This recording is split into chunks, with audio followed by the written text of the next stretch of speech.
Bonjour à tous, c'est Brian de DevTheory et aujourd'hui on va parler de Standard.js qui est une alternative à ESLint.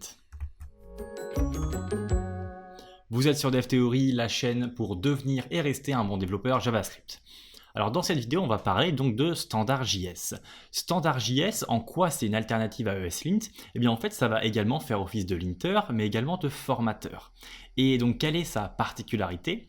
Eh bien la particularité c'est qu'il ne va y avoir aucune configuration. Qu'est-ce que je veux dire par là? C'est qu'en fait il n'y aura aucun fichier de configuration pour ESLint. Et donc comment ça va être linté, donc comment les règles de style vont s'appliquer? Eh bien en fait c'est lui-même qui a ses propres règles qu'on ne peut pas définir ni changer. Eh bien il va les appliquer et nous forcer à les appliquer en fait.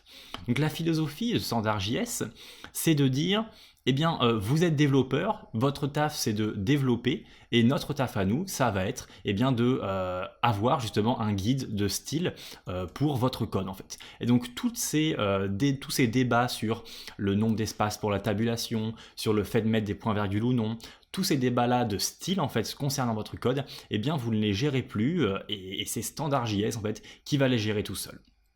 Et c'est une philosophie personnellement que j'aime bien et que j'utilise au quotidien, donc Standard.js c'est le linter que j'utilise.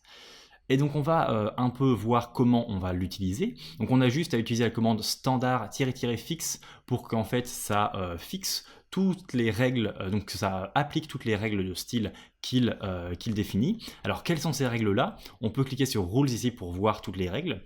Le plus important que vous deviez savoir, c'est que dans les règles de base, donc de standard de base, de le paquet qui s'appelle standard, eh bien il n'y a pas de point-virgule. Donc dans la version vraiment de base, il n'y a pas de point-virgule, et donc il va nous dire d'enlever les points-virgules ou il va les enlever tout seul dans notre code.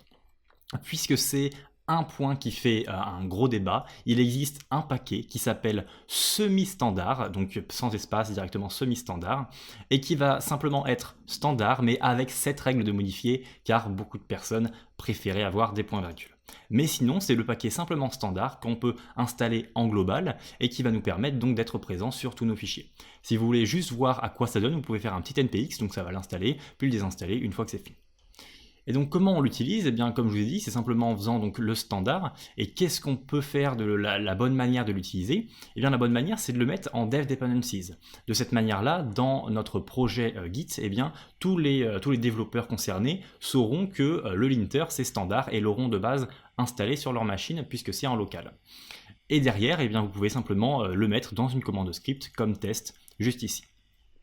Donc qu'est-ce qu'on va faire aujourd'hui? Aujourd'hui on va prendre un projet déjà existant qui a ESLint et on va le changer pour utiliser Standard.js.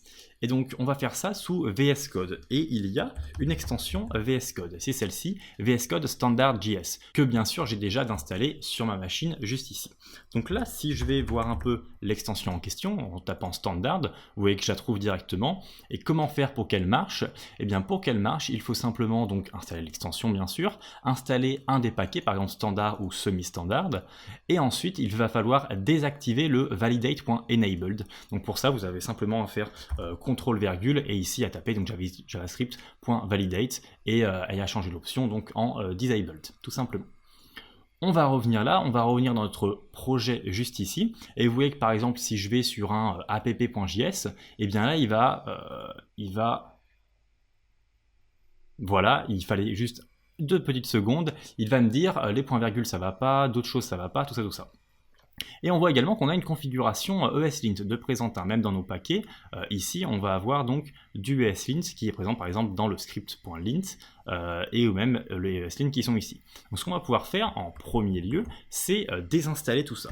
Donc npm un de ESLint, également de ESLint config Airbnb base, et enfin de ESLint plugin export, parce que tout ça, on ne va pas en avoir besoin. Et ce qu'on va faire derrière, c'est installer en local, même si je l'ai déjà installé en global, donc ça pourrait marcher sans ça, le paquet, donc standard, npm i-dev de standard.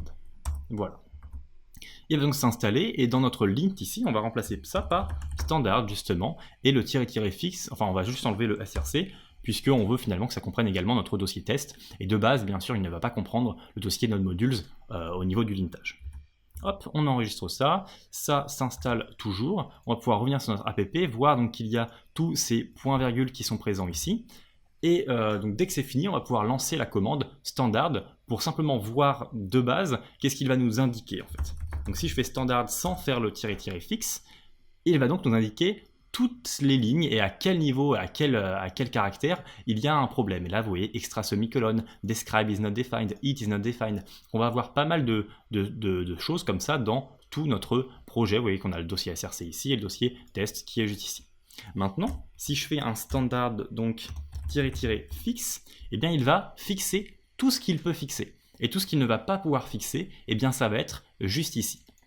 Et donc là, qu'est-ce qu'il nous dit? Il nous dit que describe is not defined dans les fichiers d'API test. Alors pourquoi il nous dit ça? Tout simplement parce que oui, on n'a absolument pas défini describe ni it. Pourquoi? Parce qu'en fait, ces fichiers-là, ils vont être exécutés par Mocha, notre paquet pour les tests unitaires. Donc, Mocha, lui, va en fait mettre en global described et it, mais standard ne le sait pas. Et donc, comment on va gérer ça? On va revenir sur le site web, voir si au niveau des globales, il y a des choses qu'on peut faire. Et bien évidemment, il y a des choses qu'on peut faire. Soit on met un simple commentaire en mettant ici, il y a les globales, c'est cette variable-là qui sont en global. Soit depuis l'exécution de la ligne de commande, on indique également les variables globales, ou depuis notre package.json. Donc nous, on va faire aucune de ces trois méthodes-là, puisque ce qu'on va faire, c'est qu'on va aller dans l'extension en question et qu'on va gérer les globales depuis standard.options. Donc c'est ce qu'on va faire. Maintenant que je suis dans mon settings.json, je vais pouvoir faire un standard.options, tout simplement, clac. Derrière, je vais mettre donc mon objet globals, et je vais indiquer qu'il y a donc describe, et qu'il y a également it en global, tout simplement. Maintenant, j'enregistre ça, je reviens dans mon API.test.js, et on n'a plus aucune erreur au niveau du describe et du it. Par contre, si je relance ici mon standard, eh bien il me dira toujours les erreurs. Pourquoi? Parce qu'en fait là mon standard, eh bien il n'est pas conscient en fait de ma configuration VS Code. Ça c'était simplement pour la configuration VS Code qu'on avait fait le standard ici. Et donc si jamais vous voulez vraiment que même le standard en ligne de commande eh bien fasse le travail, c'est-à-dire que vous l'utilisez par exemple avec un npm run lint, eh bien là vous allez devoir utiliser les globales que l'on a vues ici, notamment celui-là du package.json. Personnellement, j'utilise uniquement l'extension en fait de standard, donc j'ai pas la peine de faire ça pour mon projet. Donc maintenant qu'on a fait tout ça, eh bien en fait, on a, ça y est, mis en place standard pour notre projet. Mais il y a une chose qui est intéressante, c'est par exemple si on va développer en fait, eh bien on va forcément faire des petites erreurs, enfin on va pas respecter le style en même temps qu'on développe, sinon il y aurait peu d'intérêt d'avoir ce genre de paquet. Et donc ce qu'on va faire, c'est qu'on va rajouter une option dans le settings.json qui va nous dire en fait de exécuter donc le fixe dès qu'on va eh bien, enregistrer notre fichier JavaScript. Donc là, si je fais un standard.autofixOnSave que je passe à true, eh bien à l'instant donc où je vais, par exemple ici, je vais rajouter un paquet qui, on pourrait l'imaginer, s'appelle Corse2 par exemple. Et bien là, si je fais un point virgule, on va avoir une petite erreur, mais si je fais mon petit CTRL S, et bien le point virgule disparaît puisque standard c'est exécuté. Donc ça c'est assez intéressant et c'est même quasiment obligatoire si jamais vous utilisez l'extension donc de standard sur VS Code. Dernière chose à dire qui est intéressante, c'est pour ceux qui vont utiliser TypeScript. Donc en fait, pour ceux qui vont utiliser TypeScript, il existe carrément un paquet donc qui s'appelle TS TypeScript, TS Standard, excusez-moi, et qui va permettre eh bien, de gérer la syntaxe de TypeScript dans le lintage en fait de standard. Et donc ça c'est assez intéressant. Et en plus, l'extension ici donc de standard va gérer ça. C'est-à-dire qu'on a le choix d'installer standard, semi-standard, standard DX, il y a encore autre chose, et le fameux donc TS standard. Donc vous avez même l'extension donc le paquet TS standard qui est disponible avec l'extension standard.js de VS Code. Voilà tout concernant cette vidéo, j'espère que cette démystification un peu de standard vous a plu.